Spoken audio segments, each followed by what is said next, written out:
All right. Speaking of letting quarterbacks develop, Trey Lance played football kind of on Sunday, just like the rest of the 49ers. I don't know what that was, but he was on the field. He was throwing balls around, good and bad. What is your perspective on Trey Lance? What is your takeaways from the game on Sunday? So I don't want to go through, specific plays No, no, you and don't have to. all that Just an kind of stuff. overall. Yeah. Yeah, because I think you're way better. You got the all 22 and you broke it down. This is the thing. So I've been a huge Trey proponent, and we've always been pretty much on the same page when it comes to Trey Lance and believing that hey, he could turn into the guy, a guy in this league and be somebody that the 49ers can see as their franchise quarterback moving forward. And I'm not necessarily saying he can't be that guy. I This is the thing what I say about Trey Lance. I don't know if this is the situation where he's going to be able, like the situation is conducive for his skill set to be able to be successful. What I mean by that is Trey Lance has been given opportunities where the team is like, you need to show me something like a level up. Show me a different level than the quarterbacks that we have here. Separate yourself and we'll give you this opportunity. And he's never been able to do that, right? And that's not necessarily saying it's fair and all this kind of stuff, but that's the situation that he's in. He came into a situation that had a quarterback in Jimmy Garoppolo that had taken the team to a Super Bowl. So, and that year they went to an NFC Championship game. Next season, he was given the first starting, role, and he got injured, and unfortunately, season-ending injury, and then the third string quarterback ended up being Brock Purdy, aka Willie Beeman, and then he kind of lost his first his starting role through that. This off now preseason, he had the opportunity to show us how much he's improved, to be that decisive and at least be like, dang, this guy could ball. So there's a conversation about whether or not he can at least make that leash for Purdy shorter, and he hasn't done it. It reminds me a lot of that San Diego joint practice when he was a rookie, where he had that opportunity. If he separated himself from Jimmy G, because Jimmy G wasn't having the best offseason either, if they just saw something that is like, yeah, we could get behind this guy, and he wasn't able to do it. And Jesse, this is the third year now, and each year I haven't seen that. We've really been trying to dig deep. Oh, here's a flash, here's a flash, here's a flash. But we haven't seen that complete game where he separated himself for us to be like, yeah, he should be the starter. It's still based off of potential and upside. But I'm getting to the point where it's like, yo, man, we got to see it at some point. You got a guy like Jordan Love who hasn't gotten any real starting roles over there in Green Bay. He's coming out and looking like a guy that people are like, oh my God, maybe we got another quarterback.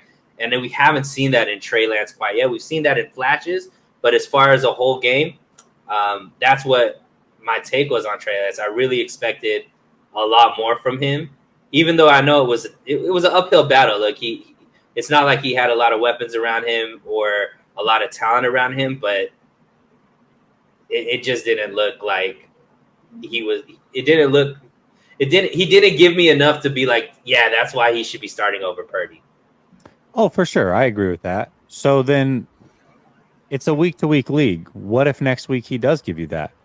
Then what? Then it would be the first time ever that he's done that, Okay. and I would love it. Obviously, I would love it, but I'm now after year 3, and we've seen these, and like I said, it's not like he's had 17 straight games of opportunity to do this. We're talking about a handful. I'm talking about 3 or 4 opportunities, really, right? But unfortunately, in this situation, he has to step up because of what the makeup of the team is, and he just hasn't done that. And it's not that I don't think he could be successful. I don't know if he's mentally built for this type of situation where he could just elevate his game. It just doesn't seem like he can do that. He needs like that. Give him a year or 2 full time as number one in a situation where he can make mistakes and not that much pressure. I'm just not seeing that what he does on the microphone, as far as the poise and all that kind of stuff, isn't translating to me in the field, where I'm seeing that same competitive level of, showing out when he needs to show out type of thing. Okay, so let's take it this route then. Let's say that Trey Lance doesn't show any improvement over the next couple preseason games, like none at all. He looks like he looked on Sunday, or he starts getting worse even. All right, so now we're out on Trey Lance. Okay, what about Sam Darnold, who I don't think either of us have trusted based off of what we've seen him do in football? This quarterback room, where a lot of people have hyped it up all offseason about how good the quarterback room is, all of a sudden doesn't look that great.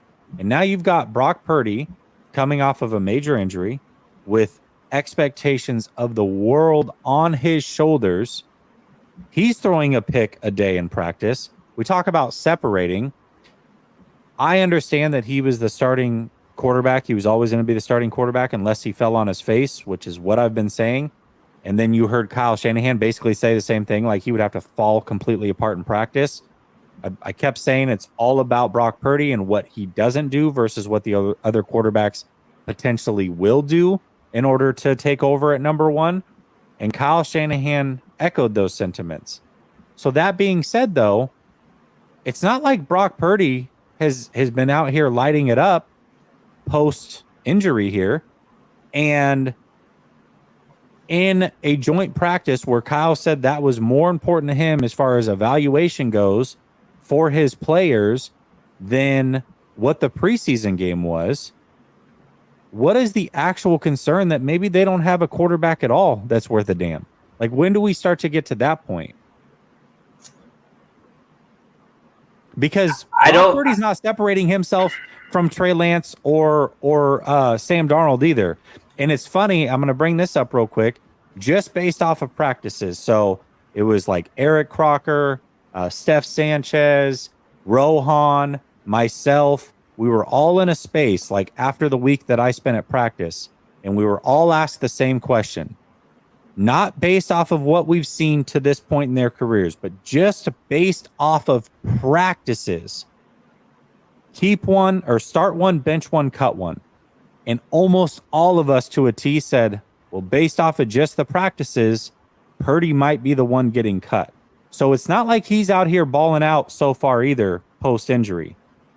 Like that it becomes a concern if he's not the guy, because if Trey Lance is well, let's just go down the path that I'm sure a lot of the chat would love us to go down. Let's concede the fact that Trey Lance is absolute trash. He's a bust. All the things that people want to call him. He is those things. Well, Sam Darnold, we know what he pretty much is right now too. He's also not a very good quarterback, because Trey Lance is the only one, as bad as he was on Sunday, that actually got that team in scoring position.